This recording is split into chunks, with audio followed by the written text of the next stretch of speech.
Está no ar mais um episódio do Manaus Digital Podcast.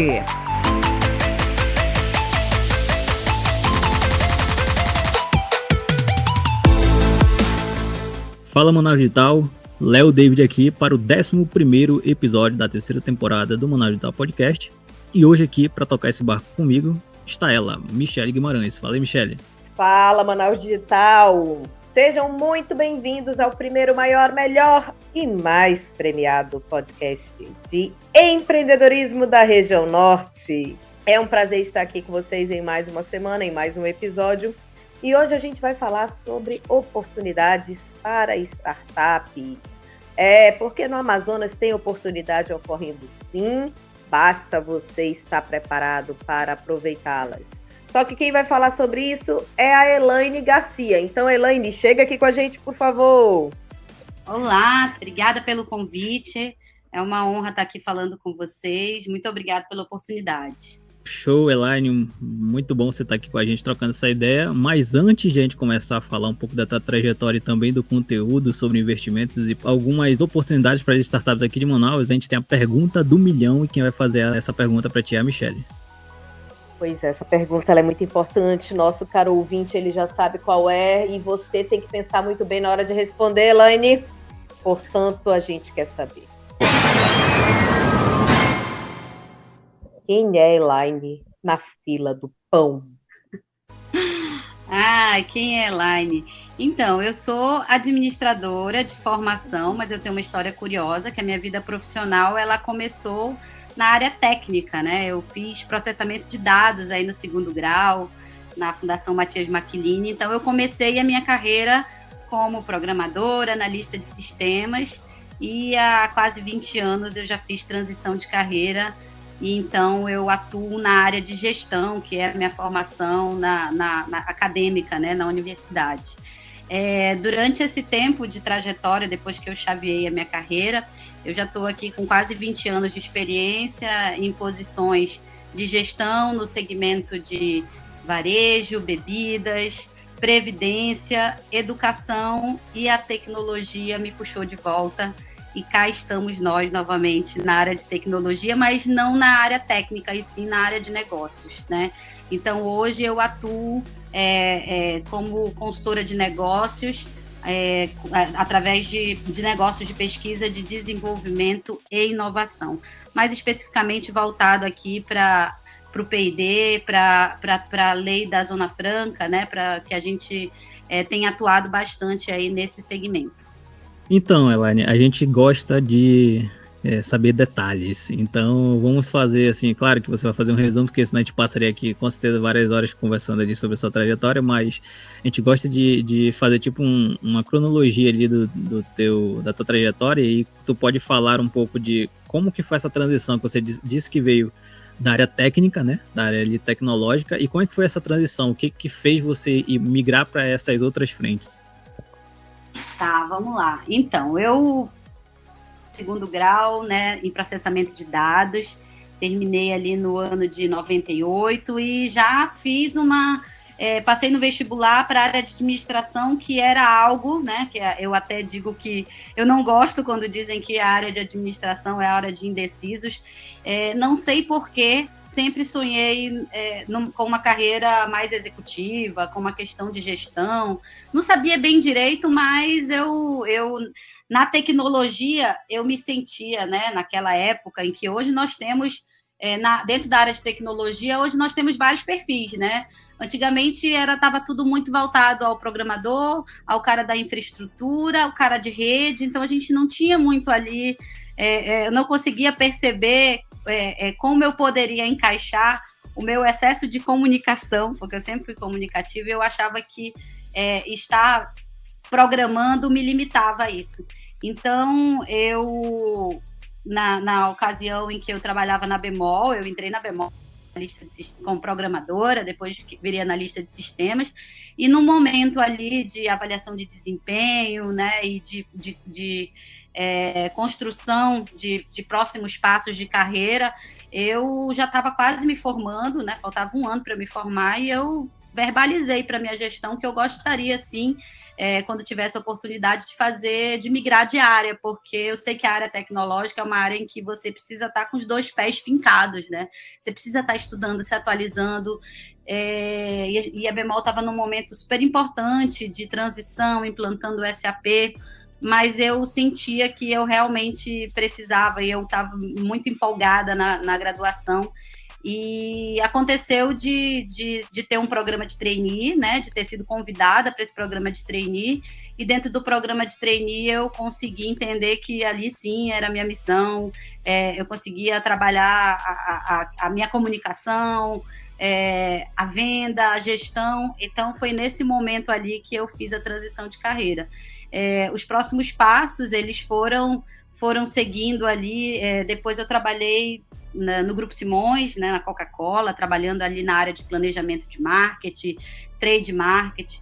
Tive uma passagem no governo também, trabalhei na CEPLAN, na ocasião, numa posição implantando a gestão da qualidade baseada nas normas ISO, nas instituições da administração direta e indireta do governo do Estado.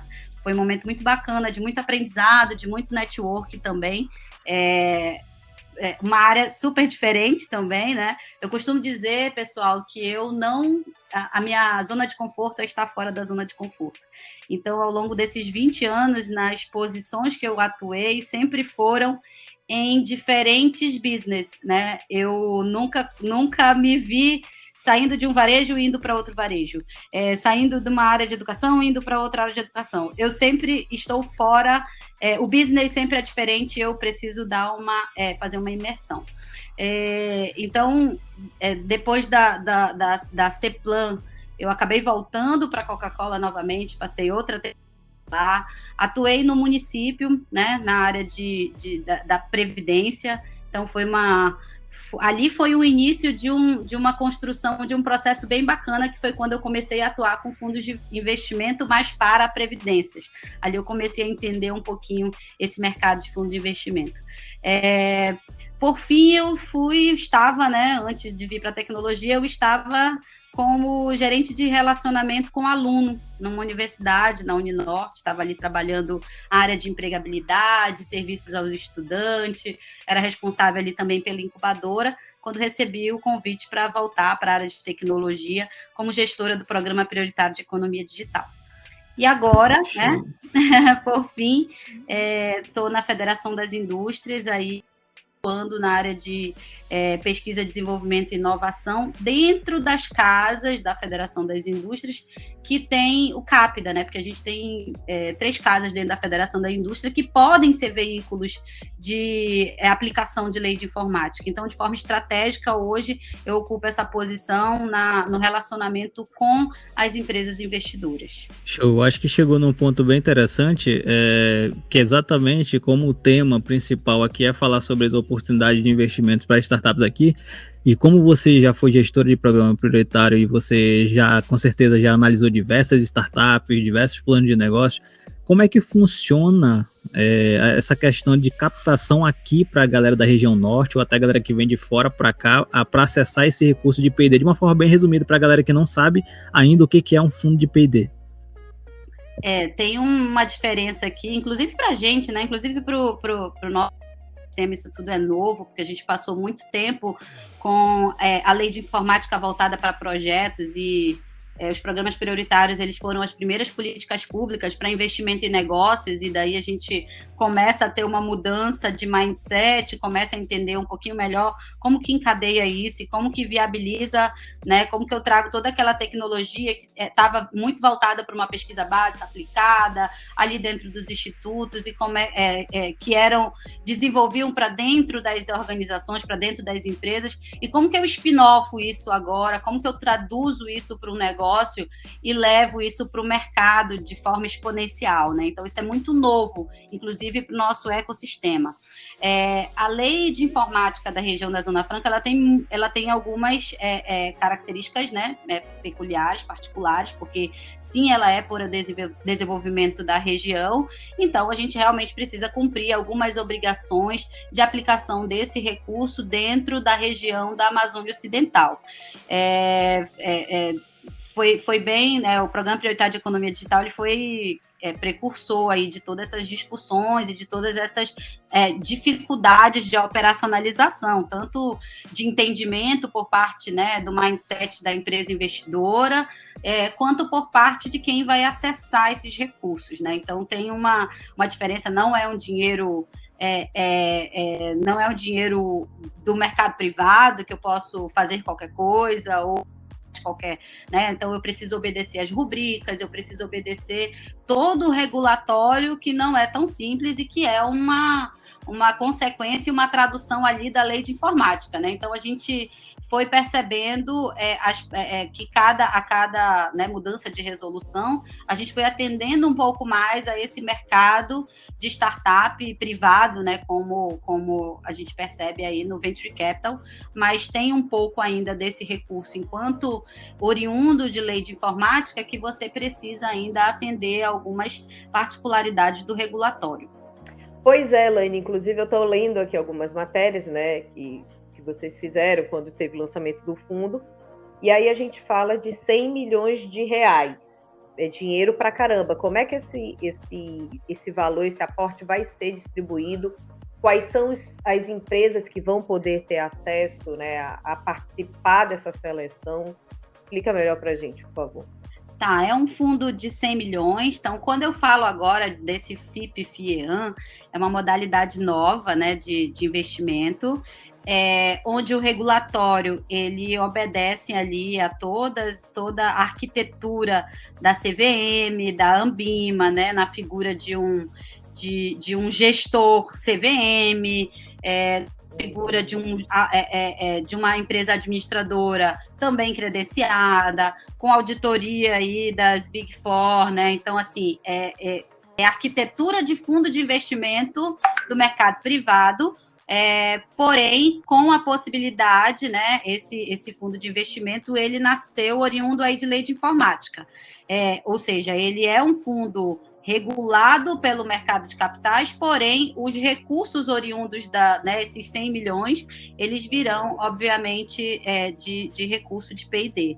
Esses 100 milhões, ele é um fundo, né, de 5 a 7 anos, né, porque a gente precisa pensar no tempo da captação, no tempo da aplicação nisso, nos ativos, né, nas startups, até o desinvestimento também, que a gente precisa fazer isso de forma muito planejada, né?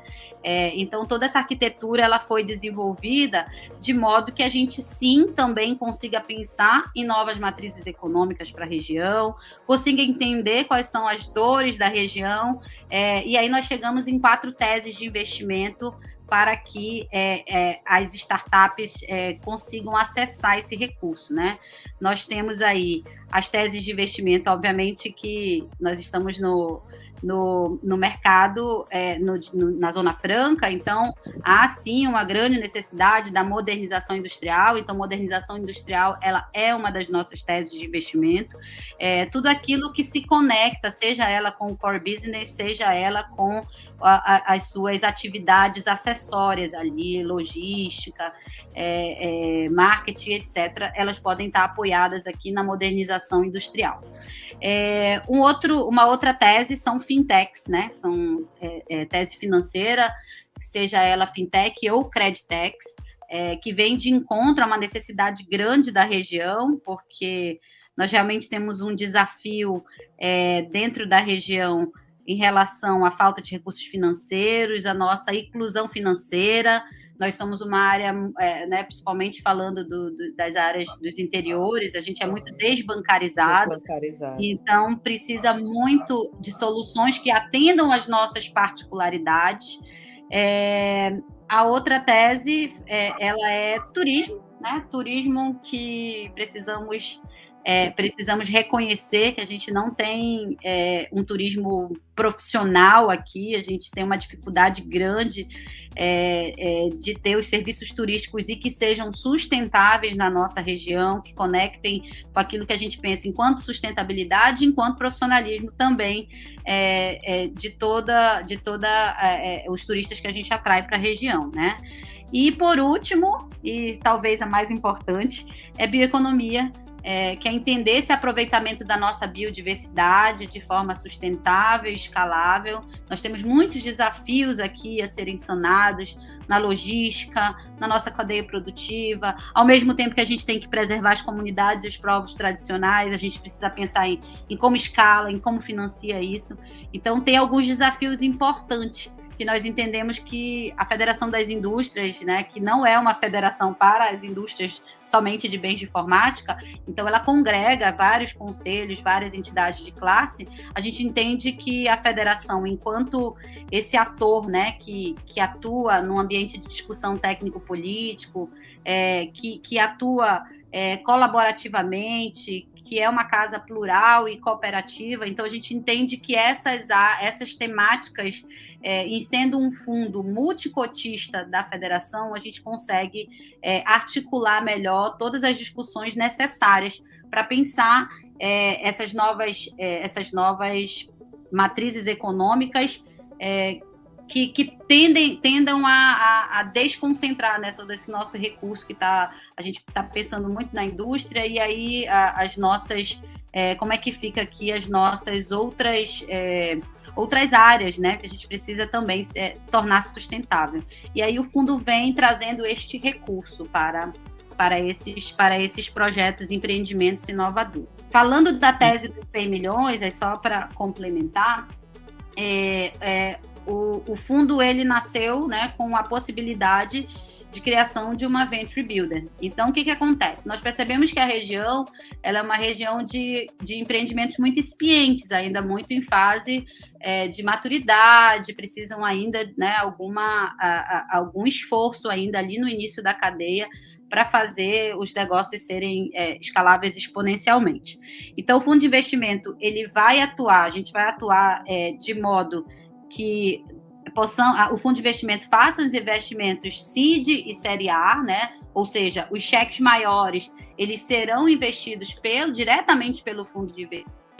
E aí nós fizemos investimento, aprovamos aqui no comitê, que aconteceu na última semana, uma Venture Builder, e a Venture Builder vai apoiar fazendo esses investimentos pré-seed.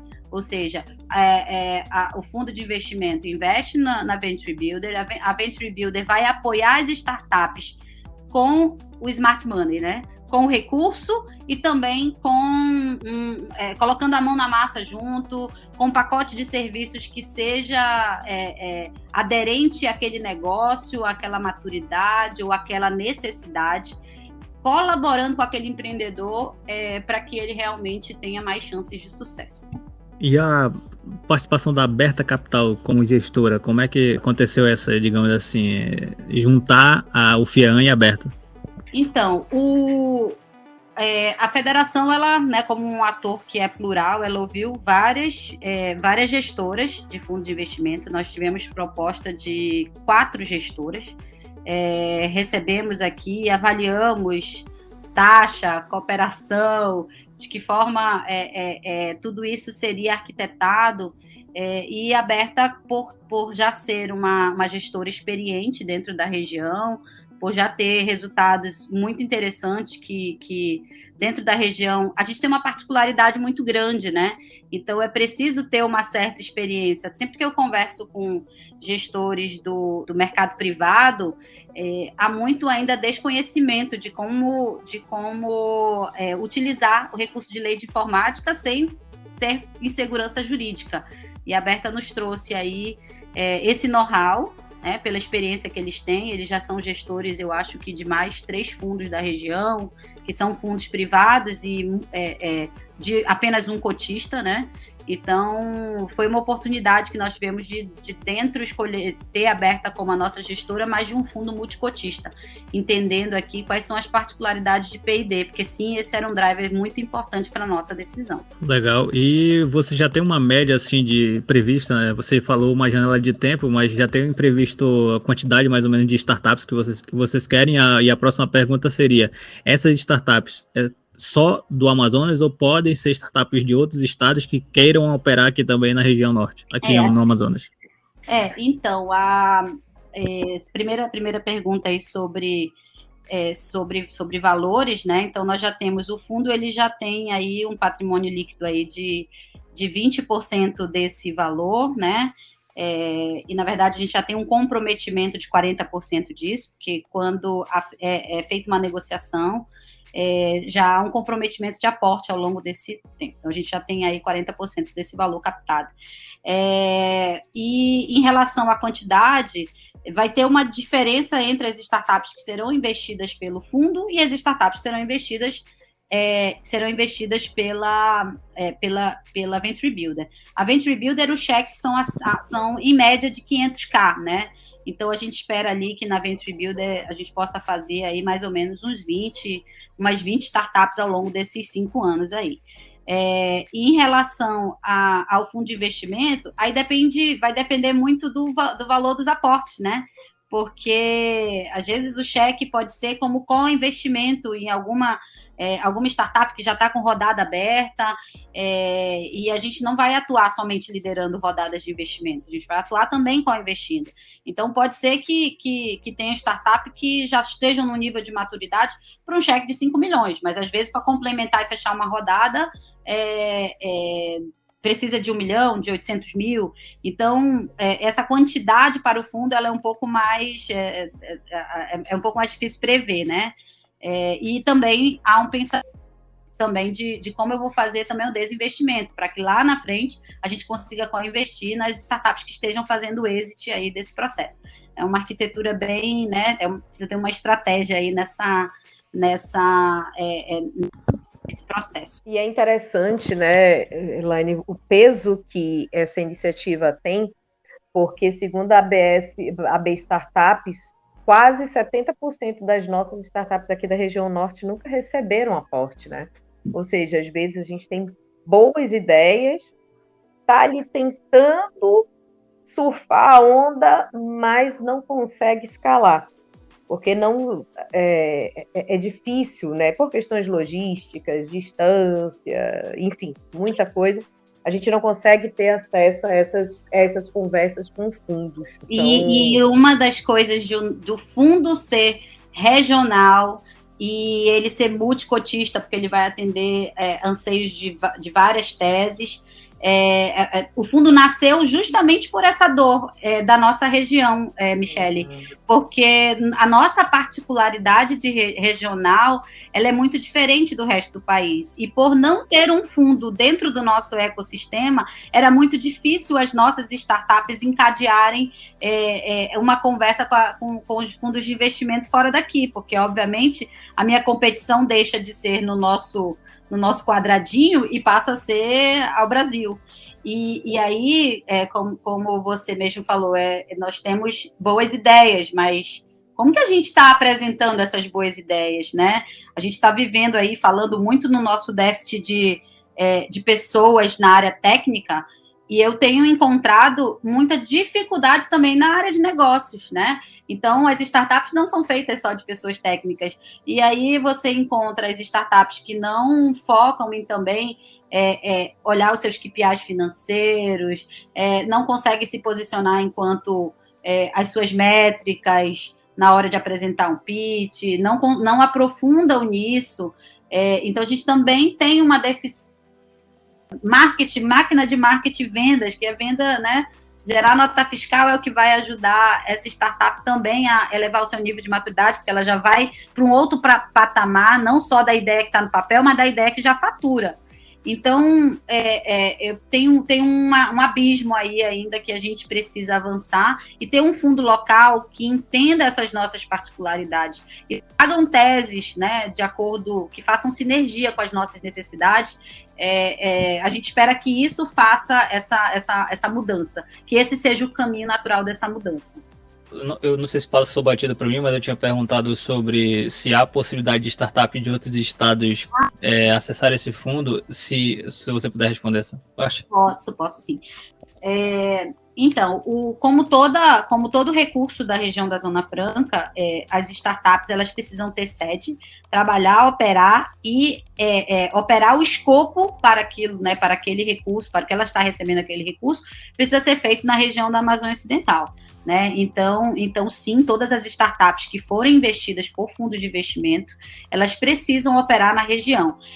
Agora, se há uma startup que ela está fora da região, mas ela vai abrir sede, contratar as pessoas aqui e fazer toda a sua execução do seu escopo, né, solicitado na captação do seu recurso, pode sim também ficar sediada aqui na região. Tá? Show! Agora vamos falar como é que é essa galera, como é que os startupeiros aí conseguem acessar isso, conseguem entender mais como é que funciona, participar da seleção, entrevista, enviar o pitch. A gente sabe que tem um site e também explicar um pouco de como é que é essa seleção, se é uma seleção contínua, se é uma seleção por ciclo. Então, vamos lá. Como nós temos duas frentes, né, de seleção, né, na verdade, nós temos aí duas oportunidades, ou as startups mais maduras, aquelas que já estão faturando e que já têm um nível de maturidade, de escala um pouco maior, elas estão aptas a receber pelo fundo de investimento. Nós temos um site chamado fipfieam.com.br, e nessa primeira rodada acabou acontecendo aquilo que nós já esperávamos, que viria startup de todos os níveis de maturidade. Então, essa chamada do FIP-FIEAM, ela vai ficar aberta, né? Ela não tem necessidade de ter edital, ela é um processo, pode ser proativo também, ele é contínuo, eu não preciso ter edital para fundo de investimento, então a gente vai deixar esse site aberto, e aí o que acontece? Quando nós percebemos que aquele pitch ele está num estágio muito early stage, aí daí a gente encaminha para o pessoal da Venture Builder, né? Que daí a Venture Builder ela também vai ter um edital, vai ter um processo um pouco mais voltado para o edital, até para facilitar o onboard, né? Porque dentro da Venture Builder nós iremos oferecer espaço físico, um time de builders que vai acompanhar, né, com uma cesta de serviços necessários ali aquela startup. Então, para facilitar esse onboard a questão da Venture Builder, ela vai ter um edital em separado, e aí vocês aguardem que nos próximos dias aí será anunciado aí o edital da Venture Builder. Porém, nós temos aí algumas startups que participaram desse primeiro batch e que elas estão contempladas ali, a gente entende que o nível de maturidade delas é AVB mesmo.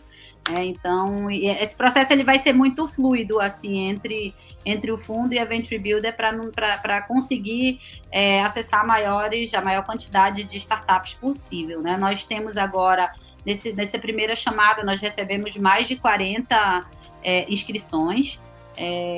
Então, é bem bacana deixar esse processo aberto para que as coisas aconteçam de forma mais fluida. Beleza, Elaine, obrigada. E aí, só reforçando, qual é o site que as pessoas podem olhar para se inscrever e para pegar mais informação? fipfieam.com.br.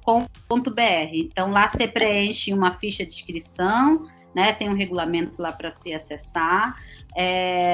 E aí, né, vai preenchendo lá a inscrição, então a gente pergunta segmento de negócio, receita, já para poder fazer alguns filtros, e depois você faz o upload aí do seu pitch, né? A gente não deixou aberto, não colocou nenhum deck padrão, então da forma que você acessa, já tem o seu pitch desenvolvido, pode fazer o upload, e continuamente a gente está avançando em avaliações para que a gente também não perca nenhuma oportunidade, né? Às vezes a gente acabou de passar por um comitê, mas viu uma startup bacana, então a gente não quer deixar isso esfriar. Então, exatamente por isso o processo vai ficar contínuo. E agora tem aquele momento especial que a gente sempre gosta desse momento também, tanto do nosso lado quanto do lado do convidado e da convidada, que é o momento jabá. Então faça o seu jabá, divulgue o seu LinkedIn, suas redes sociais e também da FIEAM, do FIP, para que as pessoas entrem em contato caso elas tenham alguma dúvida. Então, eu tô hoje com, né, através dessa posição de gestão estratégica das casas da Federação das Indústrias, cuidando não só do FIP da Federação das Indústrias, mas também trazendo os negócios institucionais para o Instituto Senai de Inovação, para o IEL, e para o CID, que é a incubadora pelo qual a federação é mantenedora. Né? Então, eu tenho essas 4 casas aí para apoiar enquanto negócios inovadores. Isso depende da estratégia e da tese das empresas investidoras, mas a oportunidade para fazer produtos, processos, serviços, capacitação. Então, assim, tem uma pluralidade de oportunidades para serem feitas aí nesse processo. Então, isso tudo depende muito da tese da empresa investidora, de como ela pretende transformar essa obrigação dela em pesquisa, desenvolvimento e inovação.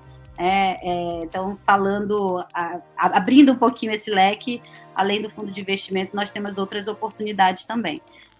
Meu LinkedIn é Elaine Garcia, estou à disposição, se quiserem me acessar, tirar dúvida, estou sempre à disposição para conversar no WhatsApp, e Instagram é Elaine Garcia Silva, tá? Então podem acessar, estou super à disposição de todo mundo. Maravilha! E você, caro ouvinte, você já está seguindo o Manaus Digital nas redes sociais?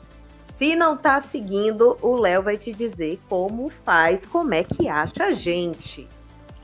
É isso mesmo, Michele. Quem está aqui ouvindo a gente pela primeira vez e ainda não sabe onde é que a gente fica nas mídias sociais, a gente está tanto no LinkedIn, Facebook ou Instagram, é @manausdigital.br, e também em todas as plataformas de streaming e podcast do Brasil e do mundo, como o Deezer, Apple Podcast, Google Podcast, Spotify, entre outros.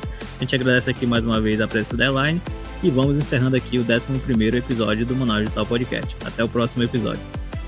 Valeu, tchau, tchau. Tchau, tchau.